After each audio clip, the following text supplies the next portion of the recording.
Good afternoon, everybody. Thank you so much for hanging out for a few minutes while we got ourselves going this afternoon. But it is just after 3 o'clock on a Thursday, so it means it's time for Agave sessions. As always, thank you everybody who's been joining us live, watching the uploads on Facebook or YouTube at the Samson and Surrey TV channel. Over on YouTube after we've done the live versions. Gotten a ton of really wonderful feedback from you guys. We've been really, really lucky, as always, with the people that we've been able to have on. It just really, really amazes me how enthusiastic and supportive people are of not just my own tiny little program that we have here in our space, but just, the community in general. And that's one of the things that I think draws so many people into the Mezcal category. Definitely here in the United States and my travels across the country is something that I've really seen. New York definitely has, I think most of you can imagine, one of the biggest Mezcal communities that I think I've really seen. The city just seems to hold more concepts that are really enthusiastic about Mezcal, that each have their own way of presenting agave spirits, not just Mezcal, Mexican cuisine as well. And my guest this afternoon is one of the guys who I think has really been responsible for fostering that community and building that community over the last 5, I guess almost 6 years now, I would imagine. And my guest this afternoon is José María Chema, to his friends, as I've been lucky enough to be able to call him, from a few different things. You might have seen him around at the Panorama Mezcal events that he puts together. You might have seen him serving you some Mezcal behind the bar at Cosme, or now at Claro, or if you're down in Miami, you might have seen him banging around there. Chema, what's up, man? How you doing today? Hola, Francisco. Good to see you. Good to see you. Yeah, you guys don't know this, but I live in very northern New Jersey, right across the river from Manhattan, and I was lucky enough to have Chema move into my neighborhood literally just like 2 months ago. So even though we're video conferencing, we still got to be socially distant, so we're a few blocks away. But Chema, thanks a lot for joining me, man. It's great to see you, brother. Hola, everyone from Agave Sessions. I was really excited to be here with you and who everyone is watching right now. So, saludos desde Jersey. Salud. So, what's going on with you, man? I know that you've been banging around all over the place. You were in New York for a while. You were in Miami for a short stint. Now you're back in New York. I know you're still out doing stuff across the island and out in Brooklyn. What have you been up to recently, man? I know that you're at Claro these days, right? For everyone, I'm from Mexico City. My name is José María, but everybody knows me as Chema. So I'm from Mexico City, and then I've been living in the States for almost 12 years. And then most of the time it's been in New York. And then I moved 2 years ago to Miami. Personal reasons. There were a few opportunities there, and also, wanted to do a little bit of a different type of life and quality of life. So I moved there, and then I stayed there for almost a year and a half. And then the COVID came, everything shut down, so everyone was in quarantine, and that's why also one of the reasons why I moved back to New York, because New York was doing better. And also, even though the industry is still hurt from the pandemic, it is still doing better than I think places like in Miami. Miami is now open. They don't really follow a lot of the safety procedures. It's a different, different thing. But yeah, I'm back. I'm back since the summer of this year, and then I got the chance to start working at Claro, which is a Mexican restaurant which focus more into Oaxacan cuisine, and this is in pretty much the heart of Brooklyn, and it's a really good place. It's a mezcal place, Oaxacan food. Chef DJ, he's the one that founded also El Búho Mezcal, and then he also founded Claro. Is his vision, is his cuisine, and experiences that he had in Oaxaca as well. So it's been actually a really good time. It's been for me one of my favorite Mexican restaurants in New York, and then I had the chance to start working with them. So it's been actually really excited. That's great, man. I really love Claro. The food is incredible. TJ does a wonderful job. I haven't been there in a minute. I think Noah was behind the bar. Our friend Noah was from was serving or running the bar program the last time I went with my wife Rachel. But I'm really stoked. We'll see you this weekend. We'll definitely drink some mezcales. So I'm really looking forward to that. I did kind of, as I always tend to do, jump ahead a little bit. But like you said, you're originally from Mexico City, right? You grew up there before coming to New York City. Could you tell us a little bit about that? Kind of what how you found yourself in New York City, and kind of how you ended up working at such an incredible program like Cosme, which I think is where you were working when you and I first met. I think Yes. started doing the Panorama stuff también. Yeah. Well, I'm from Iztapalapa in Mexico City, so it's like a humble neighborhood, a living hoodie, from the hood. And then, I, I was in international business when I was in university, but then I couldn't finish because the money, there were issues with money. So then I got a chance to travel to New York and work, for a little bit, so I could save money to go back to school. But then I stay in New York, and then I also started to go to school in New York, and then I was as pretty much of all of my friends working as a busser. That was my first job in New York. I didn't really work in the industry before. When I was in Mexico, I did like different things, more like an entrepreneur things. Like I used to sell like clones of movies and CDs and stuff like that. And then I used to do other kind of things. And then when I moved to New York, I started working as a busser.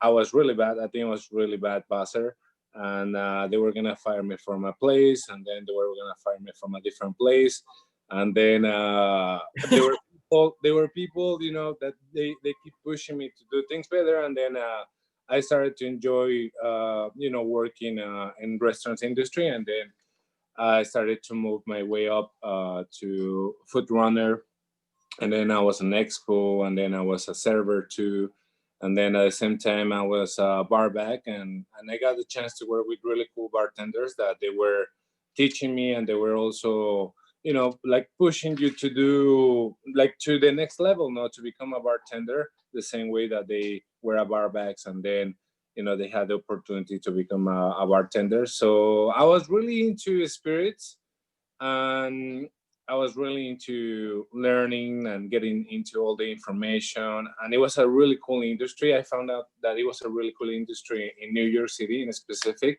The community, they were different groups, like the USBG or other groups that started to get more together as the mixology and the boom of artisanal, what else, like artisanal handmade super crafty stuff, and that came out with like food, drinks, cocktails, the same as the rest of the stuff, no. So I got the opportunity to be in like really cool bars, and then to learn from really cool places too. And I met Daniela when she was kind of like a scouting here in New York, Chef Daniela. It was in the beginning of, I think I'm gonna jump into Panorama Mezcal, because this is pretty much how Panorama Mezcal started. If we can go for that, Yeah, Francis. whatever you want. Yeah. So because I was into doing events in Mexico with my brother and my family, we used to put together events and really good gatherings, big gatherings too. So it was kind of like on me, doing things like this, and then together with other people, we wanted to do parties, and then we wanted to celebrate Mexico. We didn't know how, so then we started with parties and giving people fake mustache. So everyone was wearing a fake mustache, and there were cumbias, there were projections of random things, like movies that I probably like, and then I got some videos and edited and put it together, and we were doing shots of mezcal. So the parties were cool. It was called Mostacho Mezcal Party. And then because I started to know more people in the industry, and then I started to know more about mezcal as well. And I had the chance to try mezcal when I was in Oaxaca de León, Oaxaca, when I was like 16 years. And then I had the opportunity to travel to Oaxaca a few times too. And it was really cool to see that there were a lot of people getting involved into mezcal and the traditions and getting to know what they were drinking. So then Panorama Mezcal became a more serious thing that needed to educate people, that needed to share about the culture, and then also to keep partying, because then Bartender Legion came along, which is a really cool bartenders party that they make cocktails with Mexican spirits. It's kind of like a celebration thing. And then we also have the mezcal tasting, which is a walkthrough, different mezcales, different expressions, and it's more like into getting to know the recipes from the families, the styles on the terroirs, and it's always a learning experience, no? So that's pretty much how Panorama Mezcal came together, and it's been now almost 6 years. Yeah, almost 6, right? Yeah. So mhm. with Panorama, you actually have a few different things, right? So it's the mezcal nights, which are kind of the big tasting events, you know. Then you have the Bartender Legion, which is kind of the more cocktail party atmosphere, right? I'm just curious, kind of what you saw or why you thought you needed to do more than one venue. Was one just to show the two different sides of mezcal, or and agave and the culture, or was it really just to focus on two different audiences, like one for consumers and one for bartenders? Or I'm just curious why you decided to do the two different events. I think the mezcal. I think Panorama Mezcal grew up the same way as mezcal category, and then it was pretty much a side project. So it was like whenever I had a day off, Yeah. and then I was hanging out with friends and going for cocktails. You know what? I'm just gonna start drinking mezcal cocktails because that's what I'm into it, no?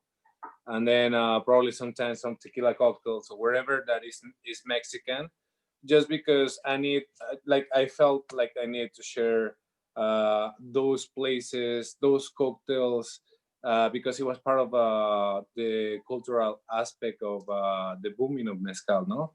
So then that's how I started to share those pictures on Instagram, and then with the camera in hand, asking bartenders if they wanted me, if they were okay with me shooting a video and putting something cool together for them, like as a performance, as a showcase, whatever they wanted to use it for.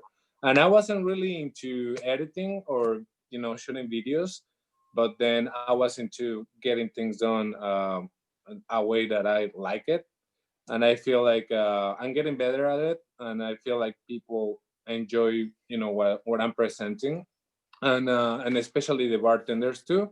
So it became, I think, the easiest way for people to get used to mezcal is in a cocktail. So usually that's the easiest if you don't have like that super scotch whiskey, like more spirit forward paladar. Then you can probably make a margarita with it, and then you get used to it, no? So then you can probably the next time have the margarita, have a little bit of the shot on the side, so you can actually make a progress, no? And then you can drink more of the spirit by itself. So at the same time that they were, bartenders making cocktails for events for Bartender Legion, there was a need, I feel, for people to take it easy, to go around, to take a moment, to sip it, to enjoy it, to learn about the history behind the label, not to learn about the process, and not just to have it as a shot or have it as a cocktail, because there is introduction mezcales that they're great for those things, and there's other mezcales that I feel all mezcales are special, but obviously there are some mezcales that they have a little bit more to tell, or there's probably a little bit more background that is nice it's a nice thing to share, and it's a nice thing to sip, when you're drinking it.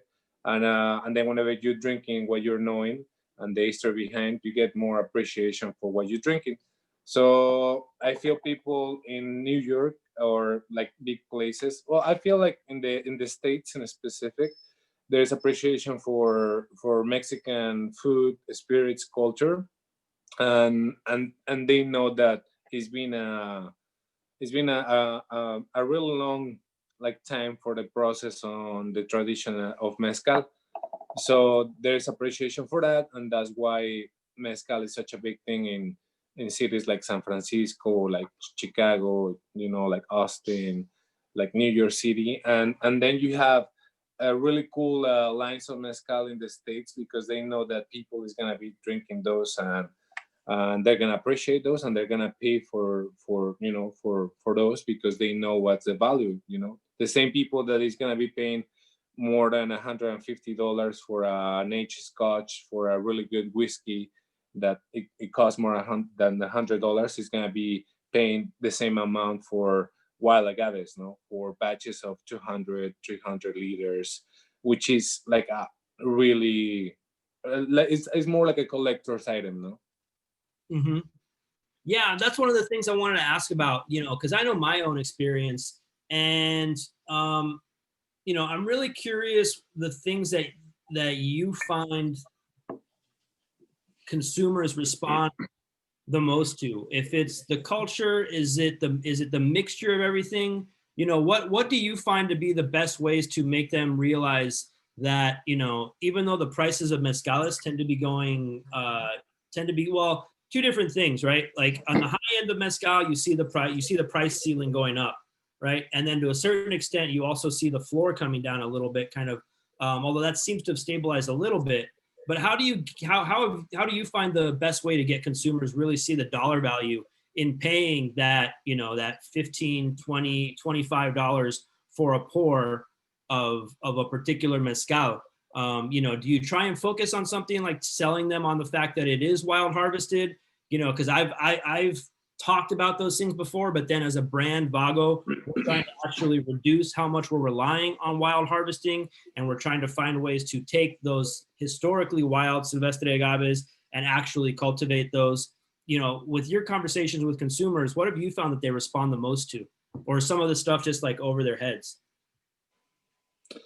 I think people have money to spend, but people they don't want to spend money in things that they don't know. So if you actually sell the idea, or just sell the mezcal as it is, like, you know there is a lot of background, there is a lot of culture, and there is a lot to tell and to share. You have some pictures, you have some videos, and then they see the whole value of what they're drinking. They don't see just like a clear spirit, no.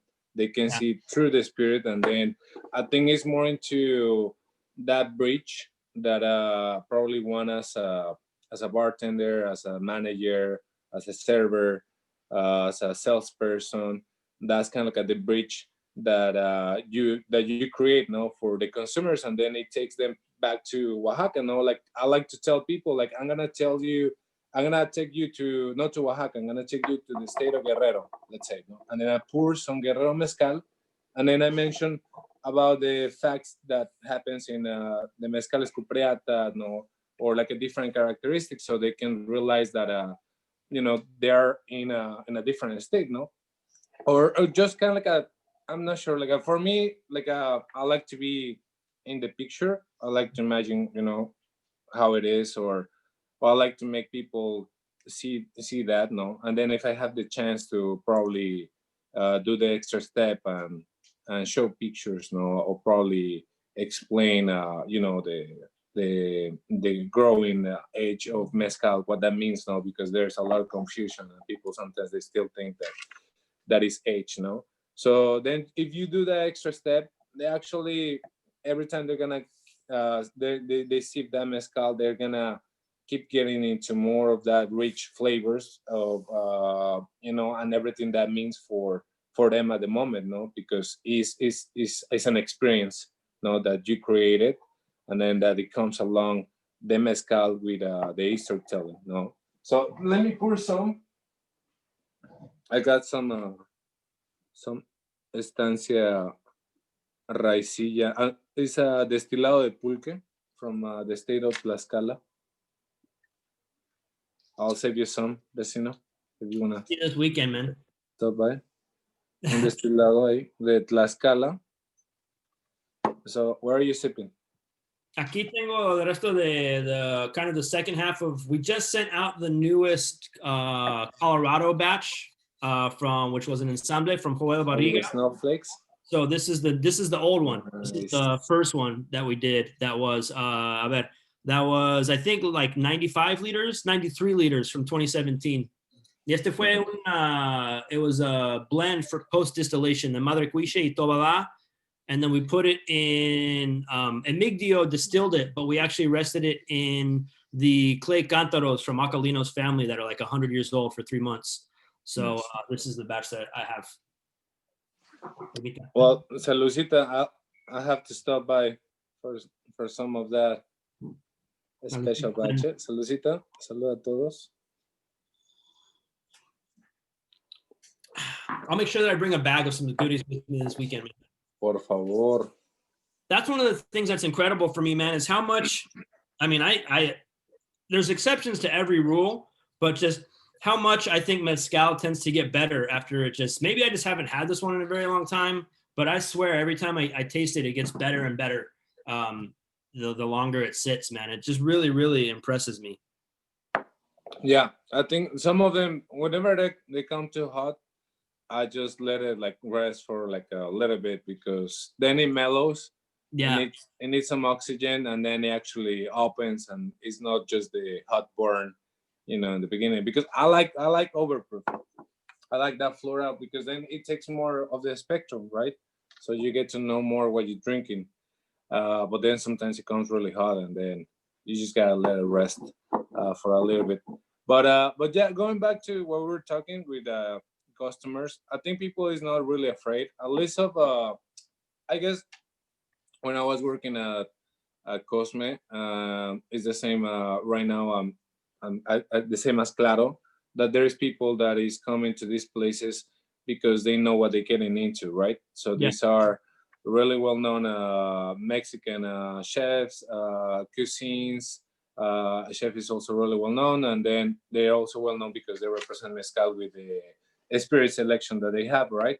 So it was actually really cool, because people will come to the bar and then just get into your hands, and it was like giving mass to people all the time, like you repeat it, the same mass all over again, and then you turn people into the mezcal religion, no? So it was actually cool that just to see that people, once you probably guide them a little bit more and tell them, how to go from 1 to 2 to 3, so they can enjoy and they can have a better experience with mezcal. Yeah. Like, probably going from a low ABV to a medium ABV to a high ABV.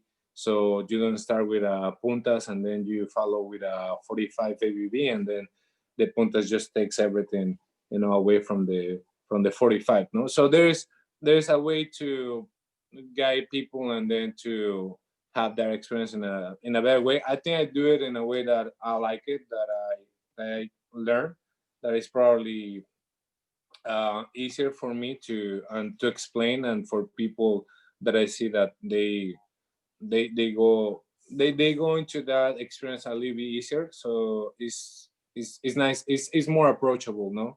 Because sometimes you have the wrong mezcal for the wrong person, or you just it's not the one for you, right? But that doesn't mean that that is bad or something. Or probably just it's not made well, right? It can still be made incredibly well. Like even some of Acalino's mezcals are not my personal favorite in the whole Vago lineup, but I know Acalino. I know that he's one of the best distillers, I think, in the world historically. But that doesn't necessarily mean that I'm gonna like every single batch. And I talked about this with Jason Cox from Cinco Sentidos last week. where there's certain flavors that might just not be for one particular person, but for them not to give up on the whole categories because they didn't like that one, and how bartenders need to, and this isn't just a mezcal thing, right? It can be a wine thing, it can be a whiskey thing, whatever. You just have to be able to keep with it and do the work to go about finding the right thing for them, you know? Sí, sí, and with so many expressions, so many producers, so many different lands. Okay, you don't like smoky? Okay, let me take you to San Luis Potosí. No, like Yeah. probably Zacatecas, or probably something else that is not as, that it doesn't have a smokiness on the process, right?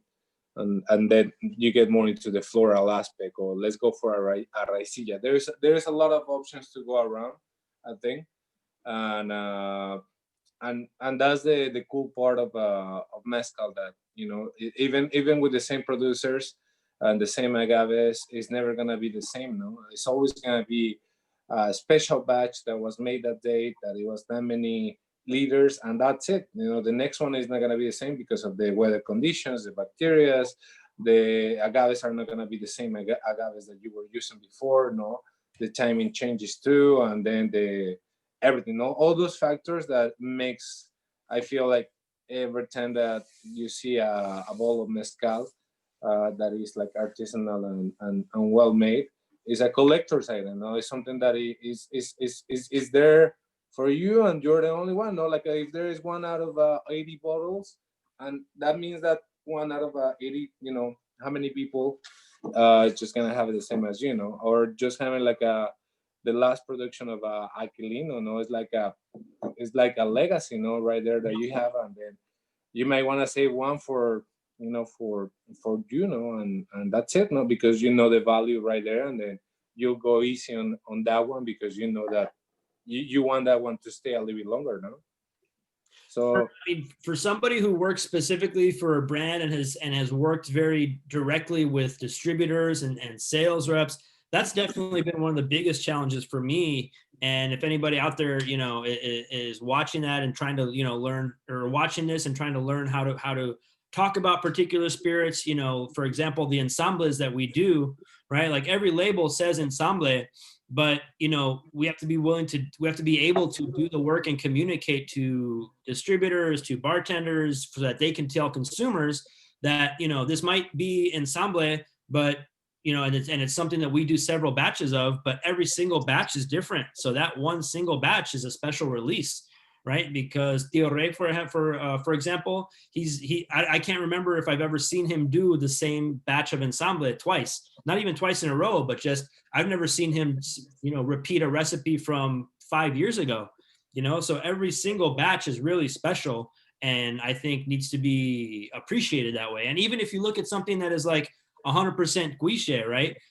This season's Guiche is probably going to be very different from a Guiche in May of 2012 or something like that, and I think that's that's something that I talk about a lot, is like there's so much batch variance in mezcal, and I think that's one of the things that is really, I think even the consumers now are starting to embrace it, and I think importers, distributors, I think everybody along the chain is starting to appreciate that. That's one of the alluring things about mezcal, is that there is so much variance from batch to batch, even within one single expression, No, yeah, actually, yeah, and I think something that I actually like a lot is blends, because the blends is always gonna be a hybrid. No, it's something that doesn't exist.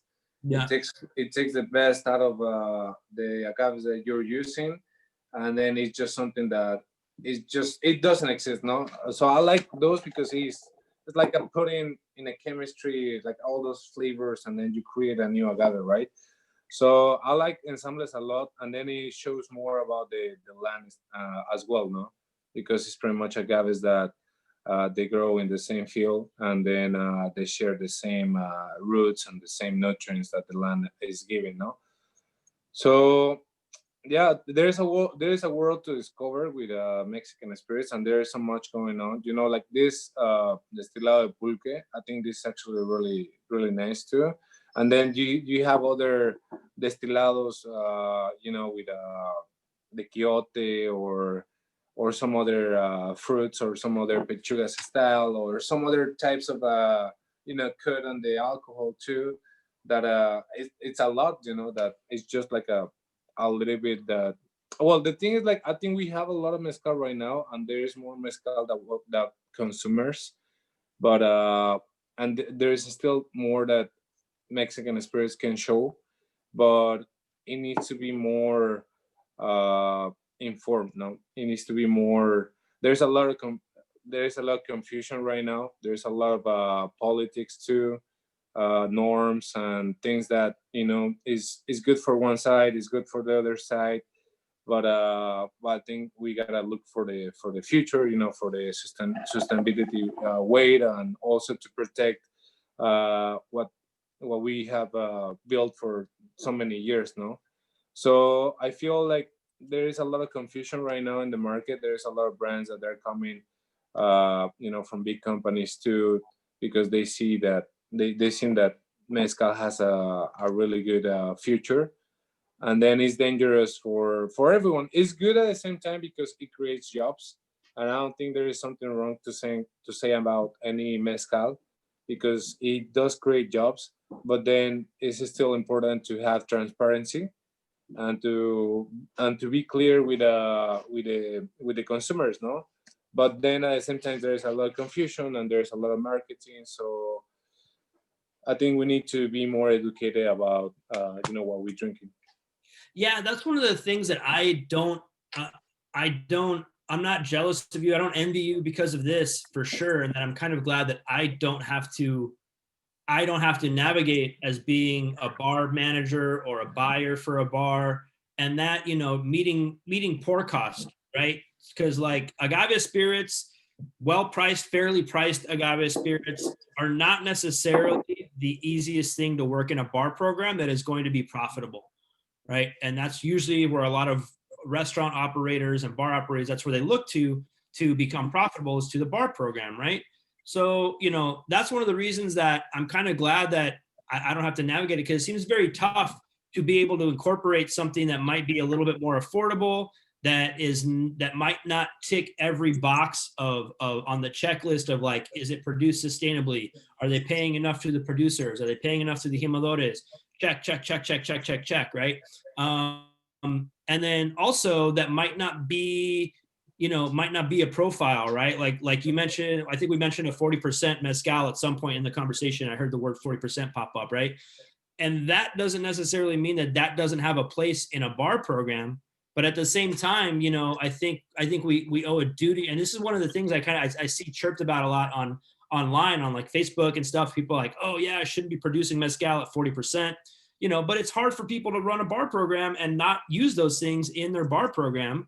But I think those bar operators also, you can serve that to somebody, but I think you also owe it to the consumer and to the culture and to the people making it, to also say, like, this is an introduction, but this is not what you would consider to be typical or historic style. What we have on the back bar definitely is, but this particular one in front of you might not necessarily be the most traditional, but that it exists out there, but nor should it be representative of the whole category.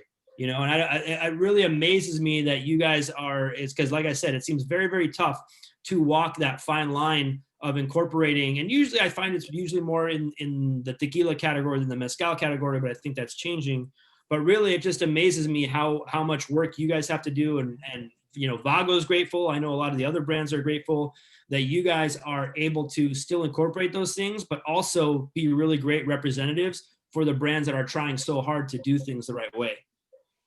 Yeah, I think it's something that it goes around, that there's a lot of places that they carry like a really good lines of mezcal, because there's people like you that that went there and educate them and train them, and then told them how special that mezcal was, and that's why they have it right there, and that's why I feel like they share it. No, I feel like sometimes there's always that chance, there's always that opportunity to just have a line drop.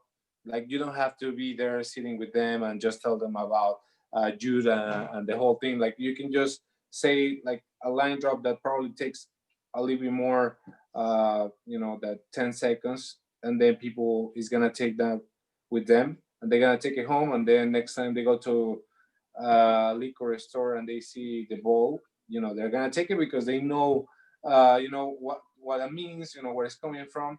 And I think I had like those times, especially with balls of El Vago, because Vago was one of those brands that I remember that it showed more the information that's the thing that it mattered the most in the front, and everything and all the aspects. And it was really cool because then on top of that it's still like a recycle with the fibers of the leftovers of the bagazo. And I was always telling like, look, no, like you don't need to have probably a recycled bagazo paper, but then if you have like information that matters like this, then there's less question marks to, there's less questions to be asking. No, it's the same as well anything. Like you don't buy like a computer, no, that says computer, no, and then it just shows a picture, and then it doesn't tell you anything. Right? Where it's made, or what's going on right there, no?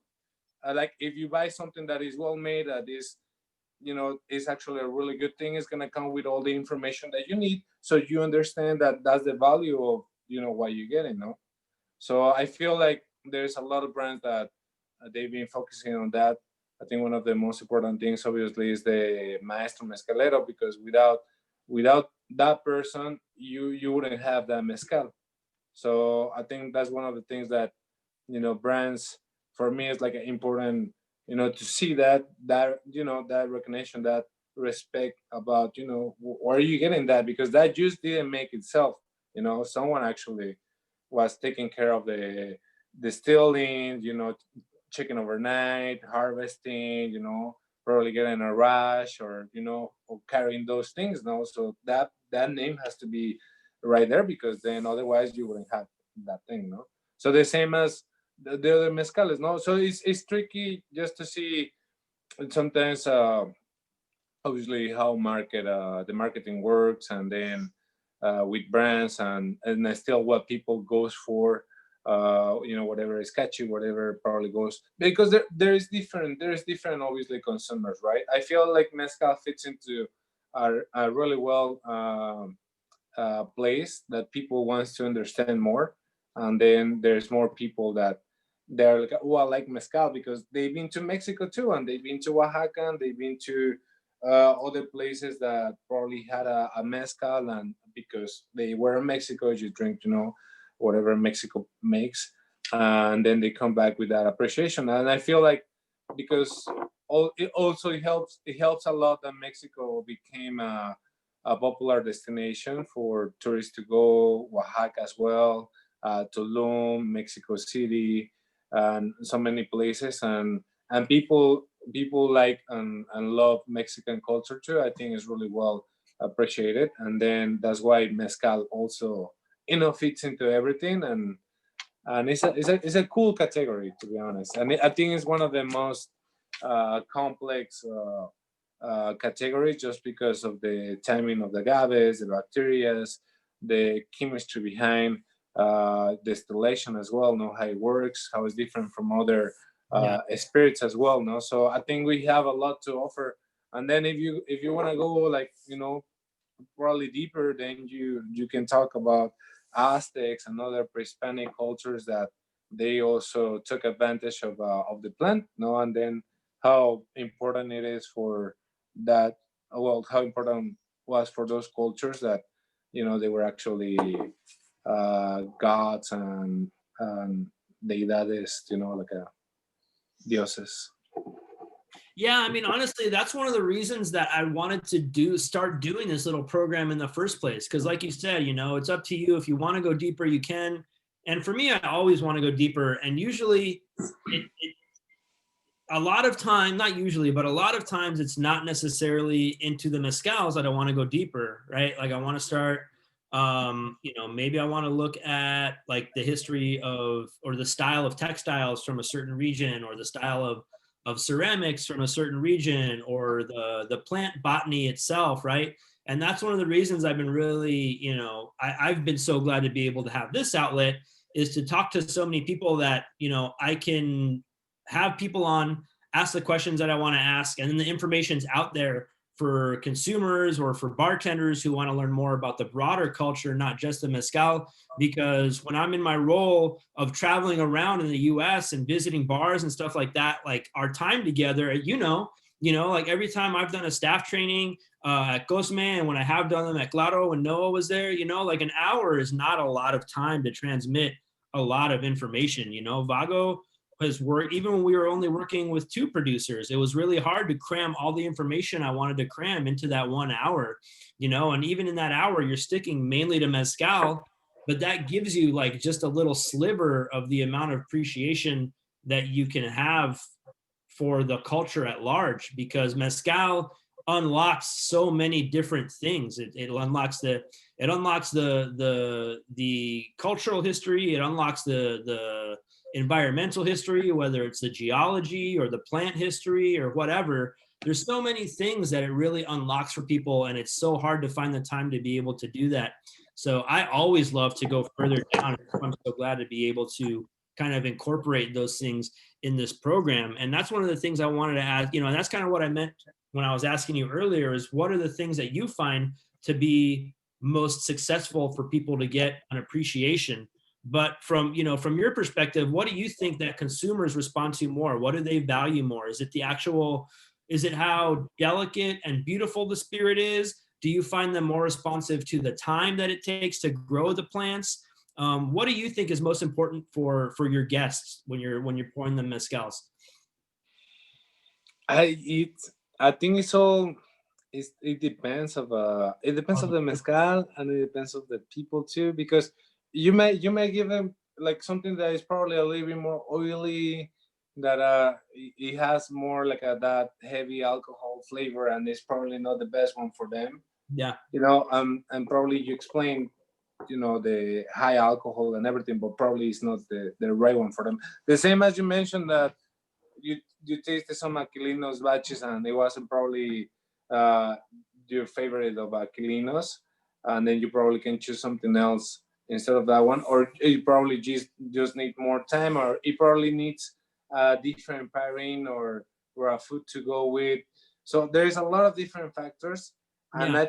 I think that's why probably I usually ask people, like if they ask for like some kind of some sort of recommendation from mezcal, I usually ask them, like how you don't like your mezcal, how usually, or what you don't like about mezcal, is not just to try to go for something that you might like, because if you tell me like I go for something and then you probably don't like super smoky mezcales, or you probably like something, how do you like your mezcal to taste? How do you usually go for, or if you want to go for something different, like if it's a pairing with the food as well, it can probably complement a lot with whatever they're working with, so it's That like was that was always one of the hardest for me, is to get people yeah. to think about what do you like, because they don't know what to say.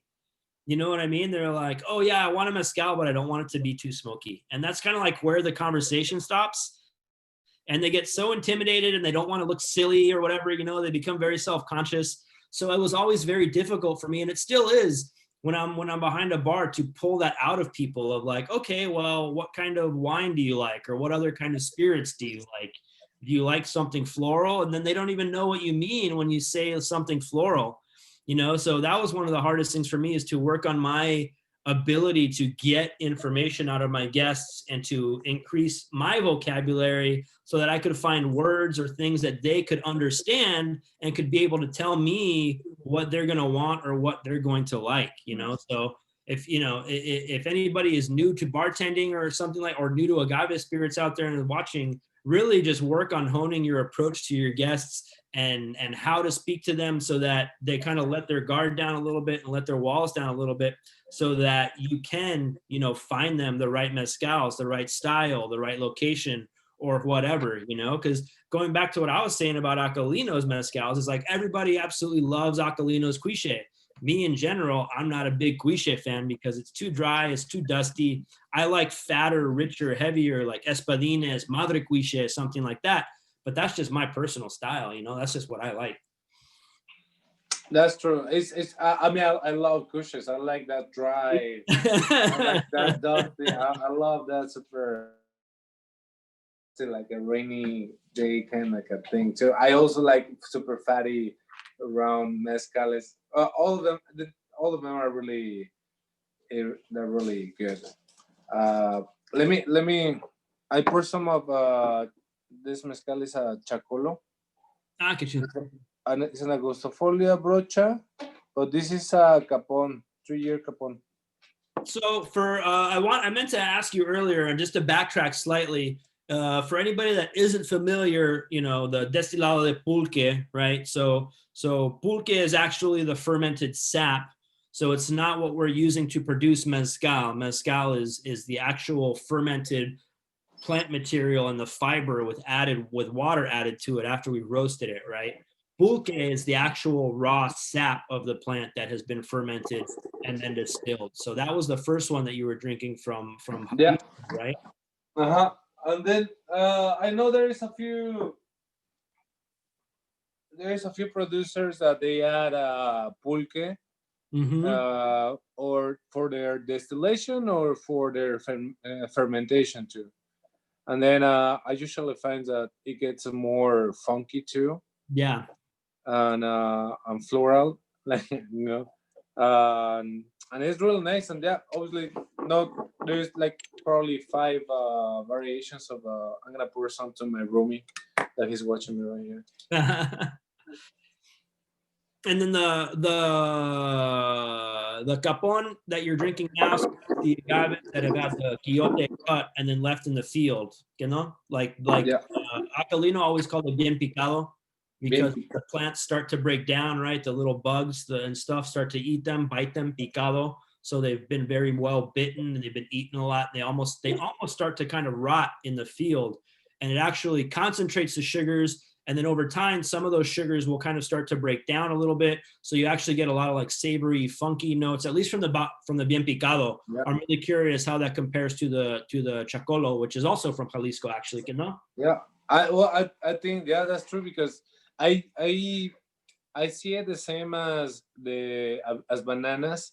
You usually when you're gonna make like a banana bread or banana cake or whatever, you want to use the super ripe bananas, the brown ones, because they have the most concentration of starch, and it actually works better for that because of the sugar concentration. So the same with the capones, because you let them rest in there, and all the starch that was gonna be going up for the flour, but now is actually just resting right there, and then there is bacteria, there is the worms and everything, and it gets more of that concentration, right? But I usually say that it doesn't mean that it gets sweeter. It just I feel sometimes it gets more into white fruits, like more banana peels, more like a passion fruit. Let me just taste it. Salud. Salud. Está bueno, ¿no? So the chacolo is from Jalisco, right? Chacolo is from Jalisco. Familiar with the chacolo brand? Yeah. Yeah. And so those guys are producing in Jalisco, pero they don't classify it as raicilla también, right? So they're just doing it as destilado, ¿verdad? Destilados. Sí. Yeah, they're destilado mexicano. Yeah, so that's uncertified agave spirits, as you guys have probably heard us talk about on the show before. For anybody who's kind of newer to the category, the Partidos, really awesome people. I've had the pleasure of meeting them before in Mexico, and they're actually, ¿sabes qué? I think he came to Houston when I was working at Pastry War with Acalino. It was incredible. It was Acalino. It was the Partidas. It was Emilio Vieira from Siembra Metal or Don Mateo, and David Suro and Judah. They all came to the Pastry War for like one afternoon. It was really, really awesome, man. That was a really, really cool day. So, ¿qué piensas de Chocolo? ¿Cómo sabe? Buenísimo. I think right now this month is getting my favorite. Yeah, almost done. Almost done. Well, hey man, I want A to. really good stuff. So, what are you working on some new projects at all? I know that you were doing some Agave chats as well when this whole thing kind of started. Obviously, Panorama can't happen. What are you looking forward to? I guess not forward to, but kind of what do you see coming for you in 2021 with Panorama? Yeah. Well, I was doing the live sessions too, but then I was also like uh dealing with the whole pandemic to Yeah. personal issues too, and then with work. So there's some priorities, and then it's as I said before, like Panorama Mezcal is a side project that I would like to take more, into a serious thing. But then at the same time, I got a job. I got a full time job, and then right now it's like there's nothing going on with events. I was doing the mezcal, the pairing food, the Panorama Mezcal tasting table, but I think I'm gonna stop with that one too because it's just not the time or the right time to be doing the gatherings.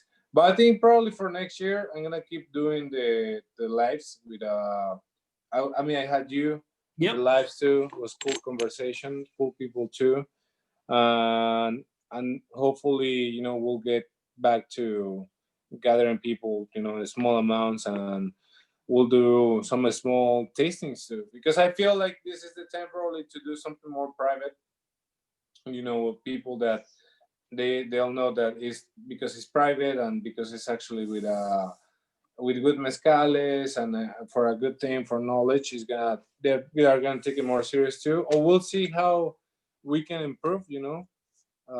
So I know that there is a lot of virtual tastings like the one that you're making, right? Mm-hmm. For tequilas. Yep. Oh, And yeah. Yeah. The one that's coming on December 30th. yeah, right. That one looks really, really cool. Yeah, if anybody's watching that, check it out. I'll share the event page after we get off our Zoom, but it's a really awesome fundraiser for the Tequilas staff in Philadelphia, for David Suro's staff. Great place. Yeah, it's going to be David Suro, Carlos Camarena, and Judah all kind of just telling stories and really awesome. Like 1996, Tesoro de Don Felipe, which is really incredible. Some of the first releases of Siembra Azul. But I'll post a link after this. It's going to be a really, really incredible tasting. Thank you for mentioning Nice. Yeah, of course. So yeah, hopefully I'm off so I can have the tasting. But yeah, I'm working a lot right now. Claro, we're doing actually good. Hoping that on Monday they don't shut us down. So we'll see. But yeah, taking all the safety precautions and everything. And we're offering a prefix menu, which is a really good deal for a lot of food. Chef DA has a really good because as I mentioned before, that was actually I celebrated my birthday on January before the COVID came really hard, and that was the last place I think I visited in New York. And then it was just a place that I like it a lot. Even when I was working with at Cosme, I was still like a recommended because people were going there for Mexican food and to find Mexican food in New York. So they were always like a good conversations and good recommendations. Like, all right, you gotta go to Claro, La Contenta, Micheladas, and other places. No, that because now there's a way more places and a lot of mezcalerías too. So it's great to see a lot of representation of Mexican cuisine, Mexican mixology, everything happening in New York, even right now with these times. So there is a lot of places that they're representing really cool. I think what we have at Claro is something that Chef built it with the Oaxaca concept. A lot of mezcales. We have like 190 balls of mezcal right now. Híjole. So a lot of it, and it goes really well with the barbacoa tacos. Yes, and yeah, just trying to keep sharing the knowledge. Just try to keep. We have a lot of customers, a lot of regulars that they're always excited for the new releases or for the new stuff that we got because I usually tell them like the new. Well, I got the Aquilino last batch of the Kushe. The Quiche. Yeah, so that's been actually really cool. Like, I'm saving a few just for the future, and I'm saving the other ones, just for consumers. So yeah, it's actually been fun right there, and hopefully, people keep drinking more mezcal, and yeah. That's the hope, man. Pero todo con respeto, right? So everything Sí, in claro. respect and in moderation, because these things are gems, they're treasures. Like we said earlier, right? Like every single batch is a special release, because every single batch usually is going, not every single batch, but most batches are going to be different from the one before them. So they each have their own identity and their own story to tell, whether it's from the same producer or the same region or the same agave or whatever. And that's one of the things that keeps mezcal beautiful. So thank you so much, man, for doing so much, whether it be through your work at Cosme or Panorama Mezcal or Claro now. Thank you so much for helping to build such an awesome community here in New York, man. I really, really appreciate it. And thank you so much for joining me this afternoon. Siempre, buena conversación, siempre. Well, and thank you for people who's watching. I'm on Instagram, Panorama Mezcal. Ahí come visit a Claro. Y keep sipping mezcal, ¿vale? I will. I'll see you this weekend, man. Vale, pues, nos vemos. We'll see you. Nos vemos. Gracias, Francisco. Saludos.